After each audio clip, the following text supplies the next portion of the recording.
Dearest, gentle listeners and viewers, before we fully unravel the romantic entanglements and whispered scandals of this glittering season, I must share a most delightful announcement. Today's episode welcomes a true diamond of the podcasting world, none other than Lady Brit Madrid Mogenson, esteemed friend of the pod and keen observer of society's most captivating dramas. Today we will dissect every stolen glance, every ballroom betrayal, and every heart laid bare in this season. So pour the tea, adjust your corset, and ready your fan. For in this episode, we shall uncover every delicious detail and perhaps even speculate about who will claim the heart and the headlines of the ton. Trust, dear listeners, this will be an affair most worthy of your attention. Okay, wait, I'm going to film my accessory too then. I feel like we need the music. Dude. I know. I'll put music under this. Oh, okay, good. You want to hear me sing? No, I'm going to keep your singing in too. Oh, please. Yes, please do. Okay. This is going to ruin my makeup, by the way. I don't know how the ladies did it. Well, I went this way. See, smart. That's what you need. I need it on the stick. Beautiful. A fan to keep you cool with all these lights. Yes, you must. You must. I did find myself speaking a little bit Bridgerton-esque while making dinner tonight. Oh, I love it. Mm-hmm. It gets in your head. Okay, so should we tell everybody what the heck we're doing here with all of our accessories and, our Bridgerton vibes, our choker necklaces, our Regency core, our little candelabras. Yes. Mine doesn't even have candles. Yours is beautiful. Oh, I love it. I think that actually looks very similar to the ones they had in the show. They're all gold and Yes. or the ones with just crystals all over them. It was like one or the other. Oh, incredible. Love. Yes. Could live like that personally. So we're going to be just recapping and giving our reactions to the part 1 drop of season 4 of Bridgerton. Leora, first reactions. What are your thoughts? Oh my goodness. Okay, so it's been about a year since we last saw what was going on, right? In the ton, yes. We're looking at this period of time where it is the season for, within the universe of the show to see the blossoming relationship of one of the Bridgerton children, right? So this season, I think, is very much based on Cinderella. And Totally. You get this whole, I love the way episode 1 starts off. You have very upstairs, downstairs, that upper crust of society, and then you have everybody that works in the home to make the magic of Bridgerton come alive. Yes. So I love the story. I love the world building and the visuals that we see. So that's one of my favorite things about episode 1, just the opening. Everybody's getting things ready for this masquerade ball, which is why we have all of our accessories. I was just thinking that all the Bridgerton children would be doing their little get ready with me's, yes, little totally. gilded mirror and just kind of get ready with me for the masquerade ball.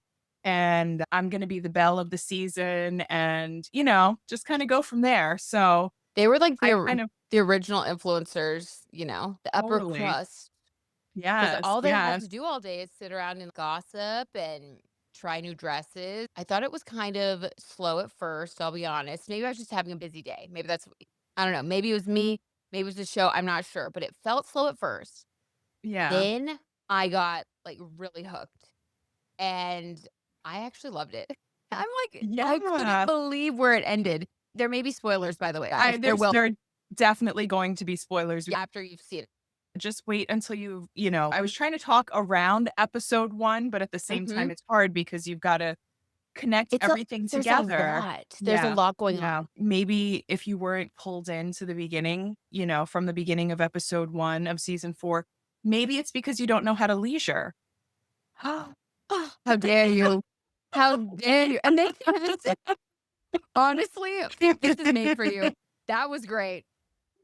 And then, yes, Lady Leora, you're so right. You're so right. I had to learn to leisure. Yeah, Lady Leora does roll off the tongue. It really does. It works for me. She's I the I diet of I the like it. season. What can we say? Ooh, we'll see. We shall see. Okay, I do have a hot take. Ooh, It's actually okay. not a hot take. I think everybody's gonna agree with me, but I wanna see what you think about this. I even, like, did a little digging into this, and Leora, you sent me over to the Netflix website, which had a lot of really good, like, just articles and, like, more in-depth stuff, and I was fascinated by, like, Sophie being a ward, and we kinda talked about that Yes. last night a little bit, so I looked into what does that mean and did all that, and then I saw an interview on the Netflix website where the actress who plays Lady Araminta, who is just enemy number 1, of course, she said something that I was kinda surprised. I'm like, maybe they interviewed her in the very beginning when she'd only recorded, like, 1 show, but she said that her name's Katie, Leung, Katie Lang? I think that's how you pronounce her last name, but she said, "I don't think Araminta is doing it out of malice," in reference to how the character treats Sophie. She thinks that this basic type of care is, like, sufficient, pretty much. And I was like, "What? Katie, maybe they had to have interviewed her, like, maybe when they'd only filmed 1 scene, because the further you get into the show, the more Lady Araminta I mean, you can have some empathy for her at first with her grief, but no, she is mean. Like, Yes. this is the Wicked Witch territory. Yes. Well, the evil stepmother. So that Evil she's stepmother. she's right there. But I Mhm. will say when we discuss what a ward was, ward, WARD, Yep. during that time, first of all, this is a very specific time period set in Yep. London. So basically, a ward is, and I'm going to really use kind of loose terms, but someone who's, they may have been orphaned. Mhm. Or what I was looking up was that during that time, it's quite common for men to have had mistresses and maybe had a child out of wedlock. I don't think adoption was the same as it is now. So if Mhm. he remarried, the child was not eligible for any sort of inheritance as being the product of something outside of marriage, Right, a he would have relationship, had to put her in the will, it which it we you know, saw simply in the grieving right. scene. Allegedly, Lady Araminta says that she was left out of the will, but the way that kind of hung in the air made me think Yeah. there could be a twist at the end, and I There hope there is. there absolutely I could be, hope. but I think the workaround could be the fact that she indeed was a ward, Mhm. given sort of that as a not a title because unfortunately she was not able to receive any title based on that relationship. So yeah, that was very interesting, and I'm not sure, of course, we're following a TV series based Mm. on a very fictional fact pattern, so it's kind of hard to figure it out. I'm sure there are gonna be legal scholars who have a lot to say on the topic. Yes, legal scholars, dig in. I asked ChatGPT about, like okay, because I was like, "Why didn't Lady Araminta" let's say she's, like, really uncomfortable with Sophie being a warden still living there and, whatever, she doesn't want to continue to elevate her in any way. Instead of making her a maid, I asked ChatGPT, I was like, "During that time period, could she have just hurried the process along and found her, like, a suitable husband so that she could leave the household?" Now, again, ChatGPT is not a legal scholar of the Regency era, but ChatGPT said yes, that that would have been a great Okay. idea. Thank Um, you, ChatGPT. that is the question. So, yeah, I Mhm. guess ostensibly she could have Hmm. been out there in the world looking for a husband. However, I don't think it would have been within that world, right? Right. So It might have just been it like would a be kind farmer or right. someone, a merchant or, Yes, not yes. necessarily a noble person. Right, right. Mhm. Perhaps she does, in a way, believe that she was doing a kind thing. Maybe. But then, like, when she was trying to accuse her of being jealous of the other sister, I was just like, "Gosh, you gotta pick on this girl when she's down." Like, it was Yeah, so yeah. Cinderella. Oh, Oof. absolutely. I'm not defending her. I'm definitely not defending her Don't defend character. her, Leora. Don't you dare begin a fight. I am leaving some room for hope that there is a little bit of justice Mm, for Sophie Beck and I for her really hope character. so. maybe not just in love, but also in trust and estates. So we'll see what Yes, happens. yes. She's been through so much. She really Yeah, has, and yeah, she's just a sweetheart. I do have a really good feeling, of course, that the story's gonna have a happy ending, which is why I was just like, "Oh my god, they're leaving us hanging yeah, until the end of February. I wanna know it now. I wanna watch episode 5." But I really loved that whole upstairs, downstairs thing. It's very Downton Abbey. It made me think a lot about how people must have felt back then, feeling like you're just in this little box. Like how sad and strange that it's dictated like who you can and can't be with. We don't even consider having to deal with something like that this day and age. So yeah, they really went through it. Maybe that's what that actress was kind of referring to. I'm sure she did a lot of research into the way things were back then in society. So maybe she did just have more empathy for how boxed in everyone felt. yeah. Lady Penwood, we see you. And then I think like at the end of episode 4, I'm pretty sure they were alluding to Lady Penwood and her daughters moving in next door to the Bridgertons. Yes. Oh my God. Oh Huge, my, huge spoiler alert. no, like, oh Yeah. my God. Yeah. I was at first, when I watched it the first time, I was like, wait, what? What am I seeing? Yeah. So that's really going to be intense It's and gonna be a huge intense. part, yeah, of next season. So that should be very interesting. But I think that Yeah. the lovely thing is we know we're gonna get our happy ending with Bridgerton. Thank So goodness for that. we know it's all gonna work out, but the question is how? How is this How? going to work out? Were there any high points that you particularly loved?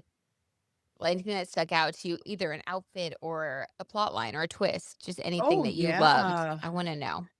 Oh my gosh. Well, of course. I Of mean, course. so we're talking about the love interest here. I don't think we've mentioned him. We have not talked We about have the love. not even discussed this man. Oh my god. So I think from the first episode, Benedict Bridgerton, this is the man of whom we speak. And Yes. he is a sort of man about town, bon Mhm. vivant, if you will. Mm. I'm not sure. What do you remember the word they were using in the show to describe him? A rake. A rake. They kept saying, Mhm. "Oh, he's a rake." He's And a I looked rake. it up and it was just one of those words. It's so good. But basically, he is commitment phobic, shall we say. And he seems Mhm. to do quite a bit of bed hopping. A It's one rake of with a those, heart of gold, right? Of because it's course, Bridgerton. he has redeeming qualities. Mhm. So I think in episode 1, we kick things off. We're getting ready. Everybody's getting ready for the masquerade ball, getting put together. And he is nowhere to be found. Lady Violet has to go and collect him. He is just waking up from some sort of tryst that had happened the night before, and there are various parties in his room, and he just has to sort himself out and get together to get to the masquerade where he does make his appearance. And that's where our couple has their love at first sight moment. What do you think about that? Yes, I agree. It really did take me a second to kinda get into it. Like, when we were first seeing everybody, I was excited to see Penelope, and she was wearing that pirate hat. I was looking at everybody's outfits and stuff, and he gives me dark Sagittarius energy, by the way. I tried to look up his birthday of, like, the Oh, fictional character because I thought that might be fun to know some elements of his birth chart, but yeah.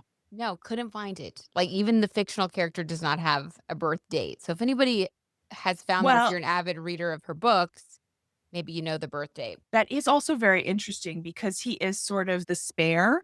So he's Yep. kind of even though he is in this upper class, he's sort of thought as when he speaks to this that he's sort of not important. It's not an issue what he does or doesn't do with his life. I liked his outfit a lot. I have to say, I did like the way that they styled him as like this dark, kind of brooding character, was very on the nose with who he is. I thought it was funny that all the ladies were just like clamoring to Yeah. try to get the attention of the one person that could care less about finding a wife. And then I did think it was really cute how she was like looking up at this beautiful chandelier, and he saw her as being someone different, just like himself. So, like, there was kind of like this, I feel like they have like a little soulmate recognition type of Ooh, I energy, love that. which Yes. was why it drove me crazy that I was like, "Oh, they're not recognizing each other." Like, the whole time I'm like, "Is this the moment that he's gonna realize it's her? Is this the moment?" Like, the whole time I was on the edge of my seat, like, every episode. and we only got that in the fever dream. I was gonna do some research on the medical, then I was like, "Forget it." That was an Oh, okay. interesting little the way they kinda played that out. I'm assuming that he was ill. So, first of all, we've got it. So this is we've jumped to episode 3, Okay, oh, sorry, and Leroy. Here, let's mess it I up. Let's get messy. so this is also, I think, episode 3 was one of my favorites because of all of Ooh. these things that were happening. So, of course, it takes place at a place called My Cottage. And if you are heated rivalry obsessed like I am, you know the cottage. And even if you're not heated rivalry obsessed, by this point, you know about the cottage. You know something happened at the cottage. Something happened. Here, something happens at my cottage, not my personal cottage, but that's the name of the estate. So Mhm. basically, this is the point where they are one on one. He's defended her honor and gets into a fight and gets Mhm. injured. And we don't know the extent of the injury or whatever, but basically, they end up at my cottage Mhm. and she hears him crying in the night. They're in different rooms sleeping, and she opens the door and he's like writhing in pain. And she looks and she sees that he's got an open wound of some sort. Yeah, it's I'm like assuming blood and there's a cut it's an on his side infection and or yeah, something. and And she so knows basically, what to do. She knows what it is, I think she just kinda. grabs a rag and some alcohol, and Mhm. that's the disinfectant. And she's like, Mhm. okay, you're gonna ride it out because I don't know in terms of like the apothecary situation what they would have at home, what you would I know. have at home without having a doctor there. But yeah, I thought that was really interesting. She cares for him. And of course, this cottage also has its own upstairs, downstairs vibe. So, we're really kind of head to head with like class Yeah. struggle and people wanting to place Sophie. And she is literally dressing up in his sister's old clothes. So she does not look like a maid. She looks like the aristocracy. And they don't like that. He's the Yeah, only one who doesn't have a problem with that. what was the woman's name?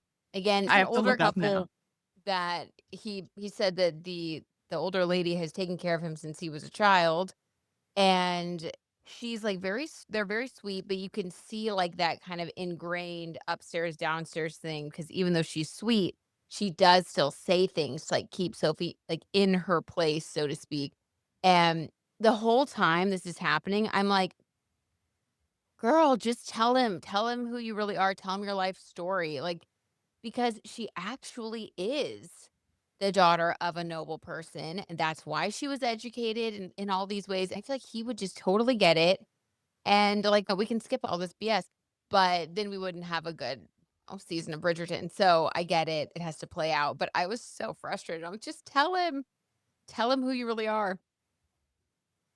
And Well, everybody's, that's like, looking down their nose at her. It's just even, like, the nice people, like Lady Bridgerton, even she is not willing to cross the lines of the class of, like, that time, how everything was separated out. So that part is the most frustrating. yeah, I mean, that's a theme that you see basically Mhm. every single episode that is reoccurring, and it's really forcing these characters to deal with it head on. It's like, okay, some of the characters seem to realize that it's like, okay, we are of the time. I'm trying to say a lot without doing too many spoilers, but we might get there anyway. Yeah. But they're Spoil it rotten. they're really bucking kind of back at what's expected. And even when we found out in season 3 that Penelope was Lady Whistledown, Mhm. now I feel like now that we know and now that it's sort of out there, you would have thought that maybe this would come to an end, Right. but if anything, it's sort of given her a little bit of celebrity. Now, what that Yes. means, I'm not exactly sure, but she's had FaceTime with the queen directly now. Mhm. And she is still expected to, even though these weren't a part of any official duties, she's expected to perform and bring the tea to the season. So it's really interesting to see something like that you would think would be maybe she would have been shunned or Mhm. had some sort of negative repercussions. It's now fully embraced. So I find very interesting while we continue to see these class struggles constantly come up every step of the way in every episode.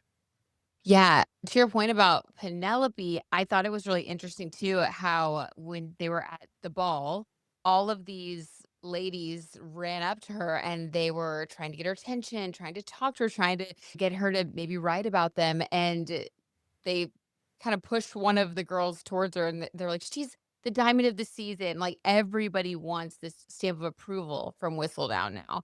And Yeah. the queen, she puts a lot of pressure on Penelope. I feel like that could be something that could also get a little bit stressful at times, having to please the queen. She's not easily pleased. Absolutely Mm, not. that she's a lot to deal with. She is a whole lot. So I think that's really, as we see their relationship with the cottage, what I liked is once he was feeling better and they were out playing with a kite. And it was so lovely because you could see them in their own bubble in love here. Maybe they've already fallen in love. I don't know Mm, if there was a precise moment or if it really was love at first sight because he'd mhm. been searching for her the whole time. You're kind of like, when is he finding out who she is? When is he finding out about her? I And know. yeah, Like, I just want them to figure it out. But, yeah, it was really sweet, like you said, like, their own bubble. It's like you just wish that it could be like that forever for them, and then he tries to make that the case at the end of Mm. the 4 episodes, and it's like you can tell he thinks that he's found the perfect solution, Yeah, which at the time, if you couldn't and they talk about it, the guys are all talking about it, how just because you can't marry someone of a different class, that doesn't mean that you can't be in love with someone who's in a different class, and that's what you right. have mistresses for. So he gets the right idea to, allow himself to be in love with her, and he tells her he wants to take care of her, she deserves more, and says, "Will you be my mistress?" Which, of course, just is like a dagger to her heart. Yeah, Oh yeah. my god. Oh my god. But I do get his thinking on because what is the alternative for the time? Does he pull a Prince Harry and just say, "Forget it, I'm leaving, and I'm taking her Mhm, with me"? Like, what did they do back mhm. in the day? Does he still get to keep his inheritance? Is he Right, gonna say, "Forget it, I'm not gonna be a Bridgerton anymore"? I mean, I wanna know. right. We don't know the What could they repercussions do? yet. We just don't know. I don't We think don't we know know. yet, but I do think it was very interesting. What I always enjoy about Shonda Rhimes is that the world in which we are is there's a lot of perspective from a woman's perspective. So Mhm. her reaction, there is a cliffhanger. We don't know what happened, but her reaction speaks volumes. She just left, basically. And I've heard this is not something that I've seen because my algorithm is already Bridgerton forward. And the fact that they had this interaction on the stairs, you literally have the upstairs, downstairs, and they meet in the Oh middle. my So god. you have like he's I coming downstairs and she's coming upstairs, and they kind of meet like right in the middle. And this is where they have this wow. interaction. And this is where he asks her the question, where it's almost like a perfect moment for a proposal. But instead of marriage, he asks that question. And as soon as he says those 4 words, you're like, "Oh my god, No. how could you?" Yeah, you're like, And "No." sh yeah, and her reaction is pretty on point, it was great. She doesn't even respond to that question, she walks away because she has plans for the evening, and we will see.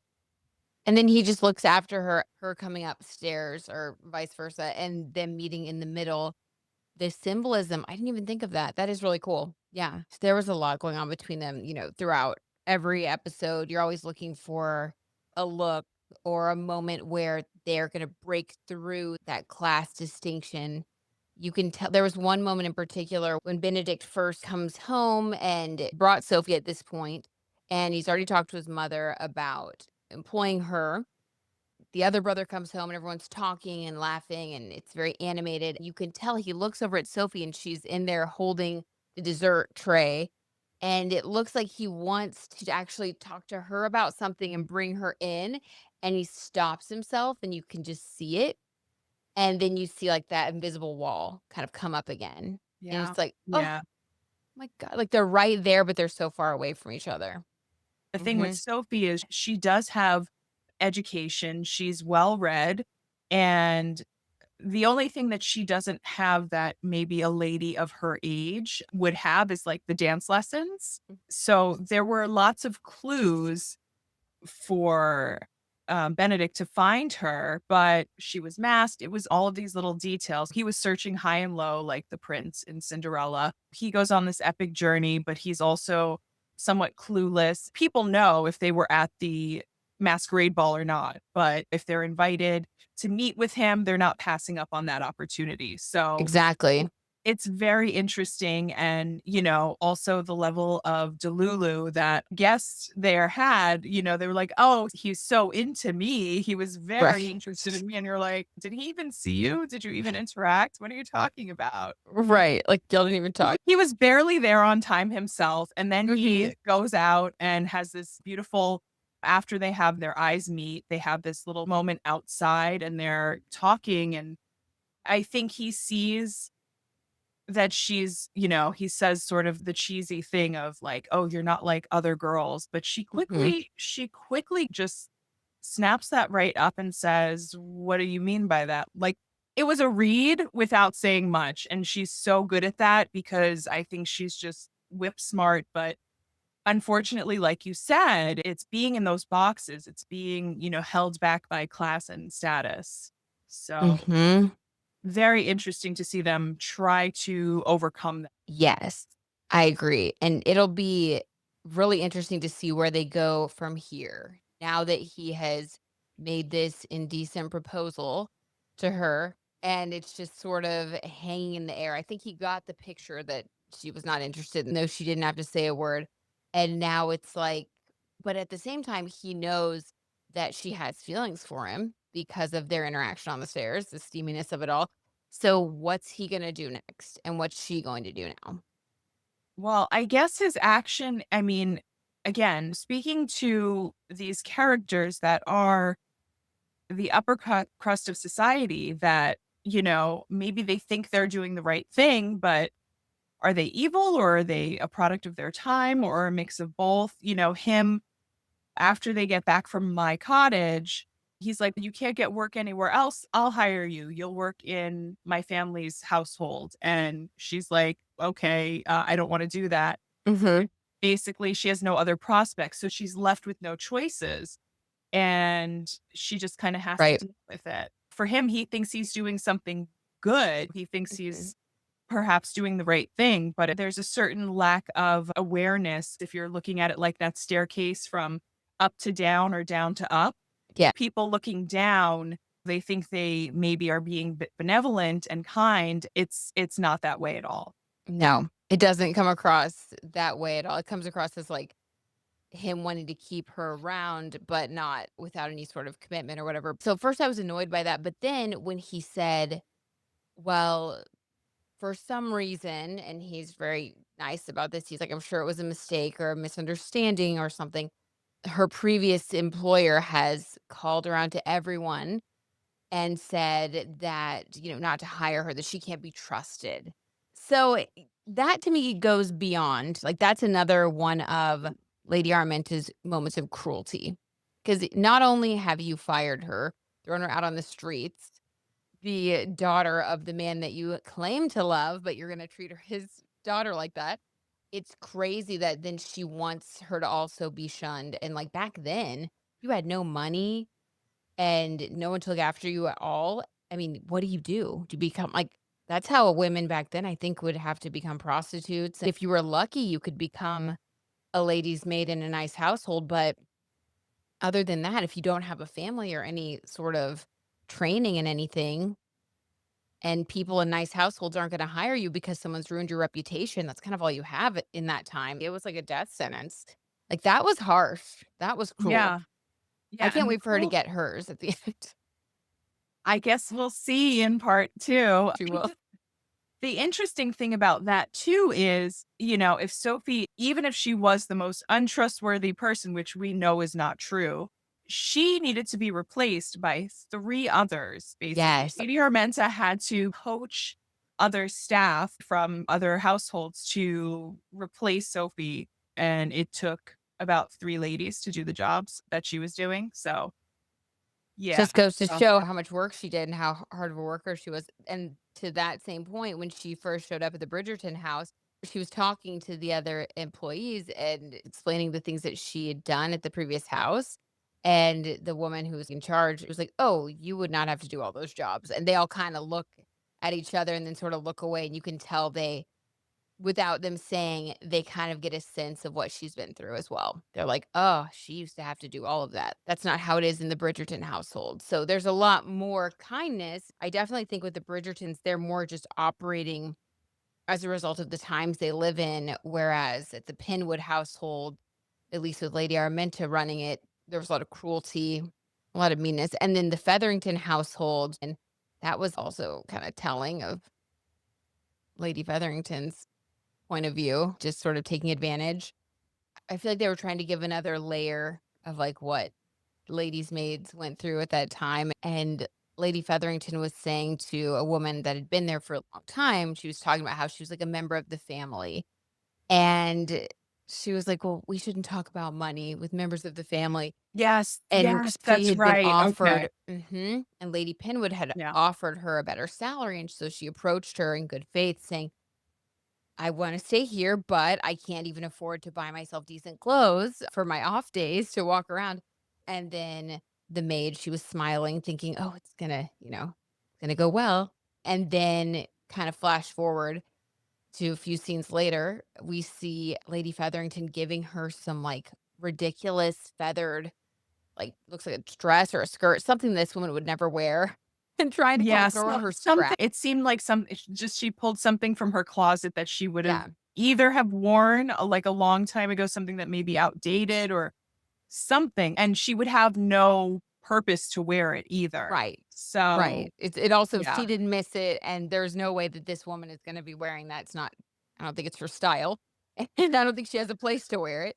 And right. then in that same, like, storyline, then we see Lady Featherington come in and she sits down and she asks for some tea, and then all these people walk in, they have boxes and boxes of clothing and whatever fine things that she just went shopping, and her lady's maid says, "Oh, I thought you said the money was tight," and then that's when she decides to leave because she realizes that she's not valued. So I was just like, "Oh, Lady Featherington, my god, that was Yeah, cold." yeah. So we'll see if she ends up with, with anybody. People are getting called out right and left. Yeah, I mean, maybe that's what part 2 will be, comeuppance for Uh-huh. people who are not doing the right thing, I hopefully, a like little it. justice, more romance, but I have some spoilers for part 2, but, You I know do? yeah, yeah, Do so you I do you know. do you wanna warn people and then give the spoilers? I'll wait because it's a Okay. big one, and we haven't even talked about these characters yet. There are a lot of moving They're parts. new people? Not no, they're not new people. Oh, okay, just They've been characters with we us, haven't yeah. discussed. Yes, Okay. yes. So, there are a lot of characters in the world of Bridgerton. So, there's some that you follow, the main kind of the A storyline, the A plot, and we're watching romance bloom, but I don't know, there's so many other, like, small things that occur. Were there any characters that stood out to you other than the ones that we've talked about so far? The character of the daughter who likes to read a lot, is her name Eloise? Eloise, yeah. Eloise. Mhm. So, she had very, like, Aquarius vibes. I was like, "Okay, this woman is a free thinker, I like her." I love that. But something interesting that kinda, like, a line that stuck out to me, when they're over at her sister's home, and her sister's, like, very excited about throwing this party and going above and beyond to have everything decorated and all this stuff. And Eloise makes a comment to her other sister about, just the extent of the decor and how over the top it is. And the other sister, I forget her name. I think she's maybe the youngest Bridgerton sister. She's also unmarried in the house.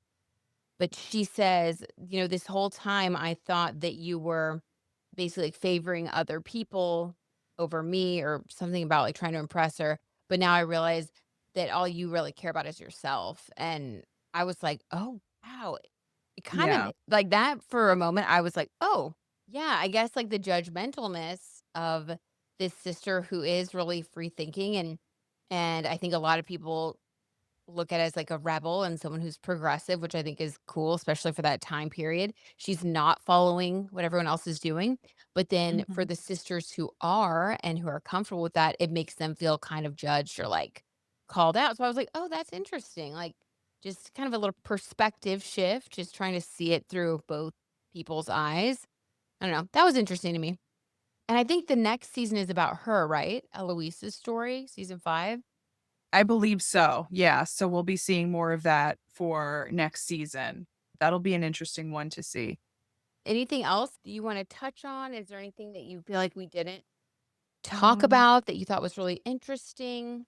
I'm checking both my electronic notes and my hard notes. Hard copy, analog copy, digital Oh my notes? goodness. Lady Violet. Yes. Oh my god, yes. See, There's oh so my god. many layers.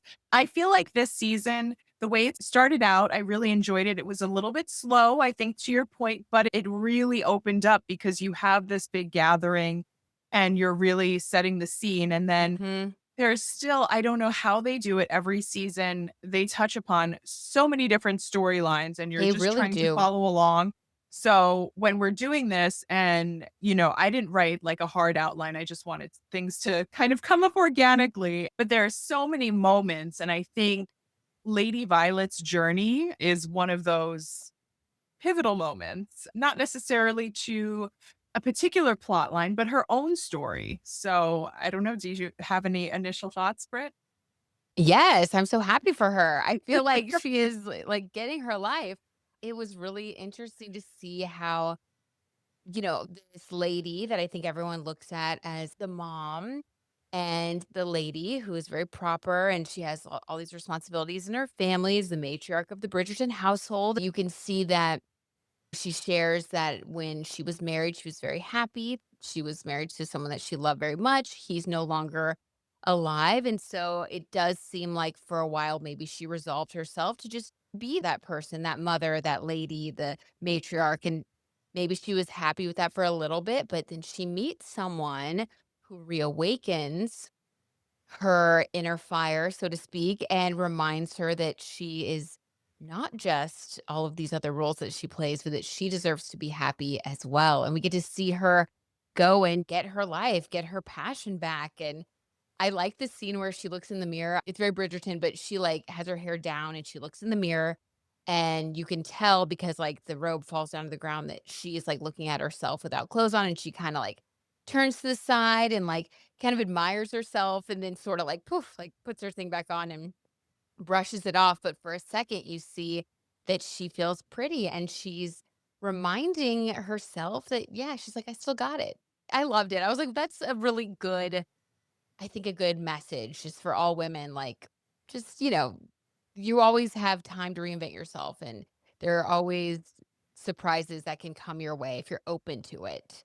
What do you think about it?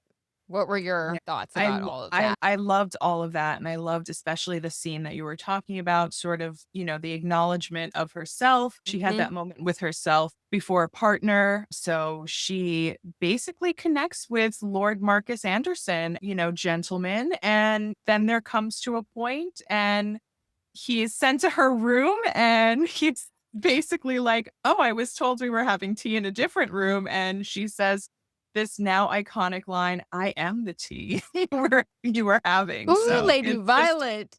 oh, it's so good. It's so So good. cheeky. And there are other, when it comes to love and relationships, there are other subplots that are happening too. We have to talk about the pinnacle. Yes, yes. That was so interesting to see the way that they talk about that and how frustrating it was and how they probably had a hard time getting information to each other when they're all Yeah. talking in these, like, metaphors, and Yeah. you can tell that that one sister, Oh, Francesca. yeah. She's unable to realize a pinnacle for herself. Yes, and I don't even know what Yes. it really is, and so she's trying to ask, so she asks her mom, and her mom was like, "It's a beautiful, like," and she's just like, "I have no idea," and then they both just drink their tea, and Yeah. then, of course, she asks Penelope, who gives it to her straight, gives her the real information that she's searching for. She was helpful. Yeah, Very yeah. helpful. What did you think about the way that she had to go about figuring out, like, what it was? I think the whole time I was stuck on because of this time period, how historically accurate these euphemisms and Yes. terms were. But, I think historically, like if we look at Shakespeare, this intimate experience, it's sometimes referred to as a death. So I feel like they stayed away from that and kind of kept the terminology positive. It seemed to reinforce that there's sort of not one way to do it and not one way to achieve it. And I really like that. And I like basically trying to have these difficult, very personal conversations and Mhm. seeing how maybe they would have had these discussions then. At a time period where it was so like, it's funny because there were certain things that they would do, like have mistresses, or there were things that in today's day and age we would not be open about, right? But then back then, it's like the very basics of human relations. That was the stuff that was hush hush. This person could be having a full on affair, a mistress, a ward, and we're just going to pretend Right. like we don't see it. But having a Right. discussion about what a pinnacle is, like, That's taboo. you'll figure it out or you won't. It was funny that her pursuit of it, she just kept trying to figure it out. And eventually, she had to talk to her husband about it because in the beginning, she felt like she couldn't even tell him what was going on. So it's just, you see all of the layers of repression that people had to kind of deal with during that time period. Women especially had to deal with. And it's nice to see these people kind of break through. And I like that the Bridgertons are, like, for the most part, they seem like very, like, normal, like, nice people, but in this weird world because she can talk to her husband about it. He is a nice person. He's not someone that's gonna make it worse. I like how the characters are written, like, how there's a kindness to the characters.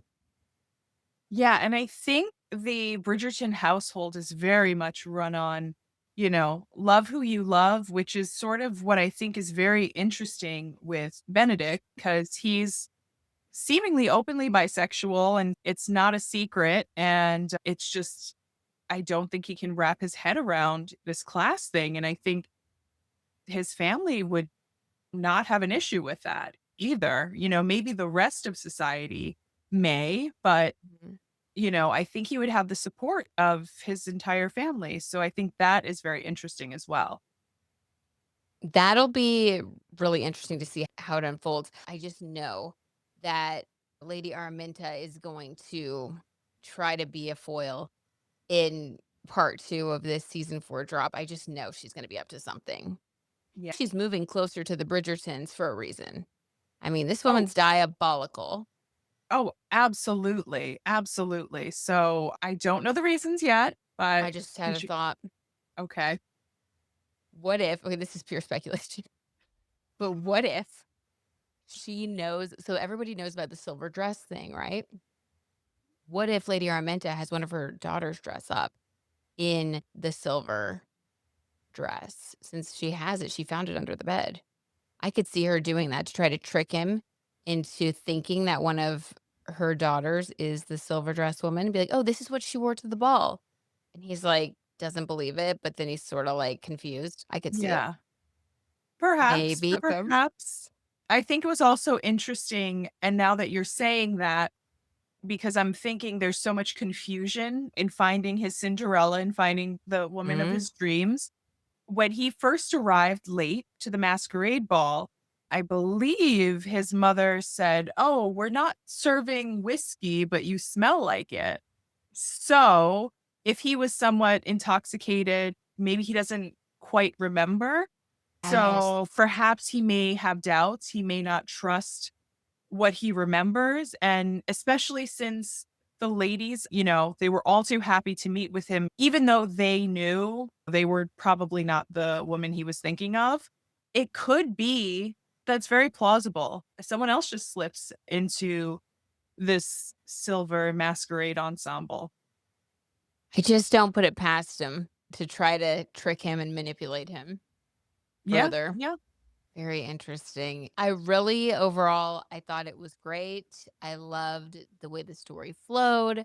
I thought it was cool to kind of get into all these different little side stories as well as like the main story. I feel like the writing is just so good. So I loved it. I thought it was a great season, well, so far.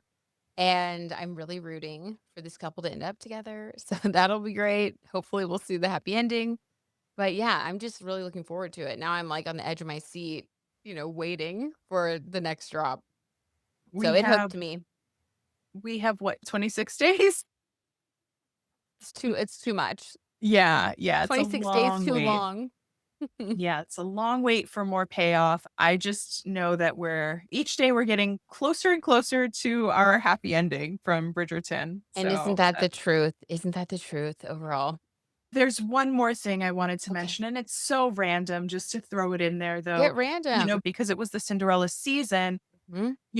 if you think of the Disney Cinderella, you remember what she was wearing when she transformed for the ball. She was wearing this beautiful blue dress. Yeah. And if Yes. you think of what Sophie was wearing when she changed out of her Mhm. maid uniform, she was wearing these blue dresses pretty much Yes. exclusively. To the point where she was definitely an outfit repeater because she was not comfortable with Right. changing. Yeah. But then she changed into something else that was also basically a blue dress or had a lot of blue in it as well. So it Mhm. really kind of ties the Cinderella theme together as well. So I thought that was very interesting when she was living outside of her role as a maid. She was in a blue dress like Cinderella. Yes. Oh my gosh, yes, that is such a good point. I didn't even think of that, but totally. I'm sure that the costume designer probably had that in mind, so you noticed it. I love that. Yeah. And the dresses Everything is were very pretty. intentional. Mhm. Everything has a meaning. Well, I think it's such a good show. I'm loving this season. I can't wait to see part 2, and I hope that everybody watching this will also let us know their hot takes, their favorite moments, things that they wish were different, what they're predicting. Just spill all of it, your tea, favorite lines, anything. We want to hear it. Let us know in the comments. So, yeah, like Britt said, if you have any questions or if you have things you want to talk to us about Bridgerton, let's get into it in the comments. We Let's want to get hear into it. it. Yes, we want to hear it. Thanks, Laura. This was so fun. I'm glad we got to talk about it. Thanks, Britt. This was great. We'll talk again soon. We will.